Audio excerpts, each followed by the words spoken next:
Well, good morning and happy Easter to you. I hope you're keeping well today. Didn't have any lambs at 3 a.m. I don't know what the heck is going on here.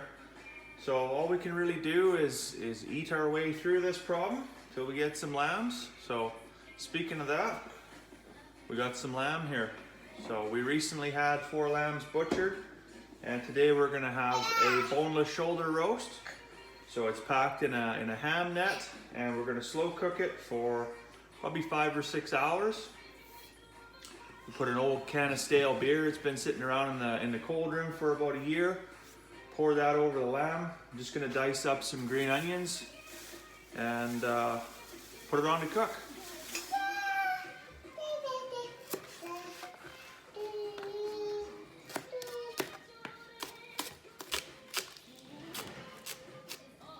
So we got our green onions in there.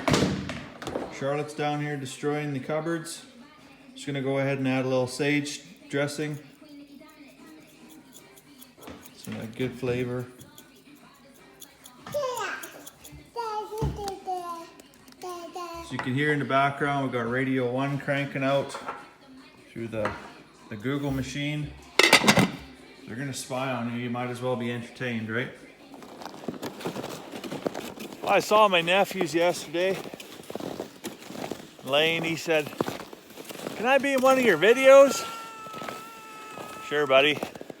We get to shearing sheep, you can come wrangle one. And Nate said, "Uncle, why are you making videos?" Well, maybe because I got nothing better to do. Maybe because I want to help people. Maybe I'm just bored out of my tree, I don't know. So in today's video, we're going to talk about what to do with your government stimulus check. Now, whether you've lost your job, you've been laid off, or temporarily shut down because of the whole COVID-19 pandemic, what's more important is if you get a check from Uncle Justin for $573, how do you stretch that to go as far as possible? But while the kids are out of school, here's some new math for you. When I say new math, I mean this is the kind of math they should teach you in school. So now when your $573 check shows up in the mail, you're gonna take the $73 and you're gonna set it aside. The other $500, you're gonna leave in your bank account and you're gonna do whatever you need to do with that. Pay your rent, pay your mortgage, utility bills, whatever it is. The $73 you're gonna need for this little project. Now, right now I can go to Walmart, and I know we can do this. Carmen just did it yesterday. You can go to Walmart and get seed potatoes for around $2 a pound. We ordinarily wouldn't go to Walmart. We'd order online or from, an actual garden center. But in this case, given the times, there's a lot of places that are sold out, and Walmart happened to have some. So that's what we're working with. Now, we really recommend using seed potatoes. Seed potatoes are good because they provide an actual higher yield than just leftover potatoes from the grocery store, and they're also certified to come without any kind of disease or anything like that. So if you're going to use old potatoes from the basement that you've had sitting in a bag, and then you go and throw it in your soil and you introduce any disease into your soil, now that's going to stay there for years and years to come. Okay, so $2 a pound. So you buy 10 pounds of seed potatoes, and you're going to sow those, grow those, and harvest them. Now, for every pound of potato that you plant, you're going to see a return of probably between 10 and 25 pounds of potatoes yield.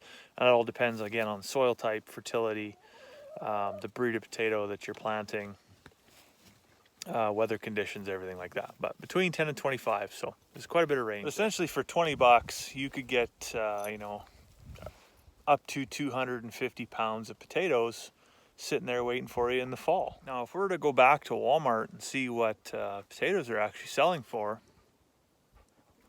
Yukon Gold or a russet potato selling for 80 cents a pound. So if you sell 250 pounds of potatoes for 80 cents a pound, you've got $200 in your pocket, and you only spent 20. Now imagine you did this with onions. Onions, the margins are completely different.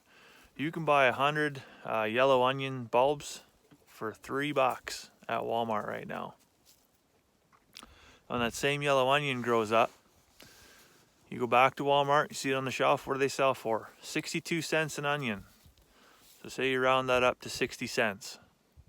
So at the end of the year when you harvest that, now you've got 60 bucks in your pocket. You might think, well, that's only 60 bucks. But remember, that's, 20 times, again, your original investment. So, I mean, that's pretty sweet margins. And so you spent $23 and you've earned yourself 260 bucks. So that's like half your stimulus check that you got from Uncle Justin at the beginning of the video. So out of the $73 I think that we set aside originally, you've still got 50 bucks to play with there. Well, what are you gonna do with that money? Well, you can buy yourself a flat of beer, sit out here in the garden and pick weeds. Or better yet, you could spend that 50 bucks, buy yourself 10 chickens. You got a couple $100 that you've made off your potatoes and your onions. You could put that into a small chicken house. And these guys are gonna feed you for the next 5 years. So with 10 chickens, you're gonna get anywhere from 40 to 50 eggs a week. So for the sake of simple math, we're gonna say 48 eggs a week. And we're gonna say that you and your family consume a dozen eggs by yourself. And now you've got 3 dozen left to sell. You can sell those 3 dozen eggs for $4 or $5 a dozen. So anywhere from $12 to $15 a week. Well, that's your chicken feed paid for right there. And not only are they feeding themselves, but you're also getting a dozen eggs a week for free. So if you're wondering where your next meal's coming from, you should be sowing it and growing it and harvesting it yourself.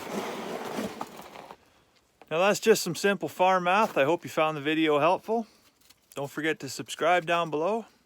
Happy Easter, and we'll see you next time.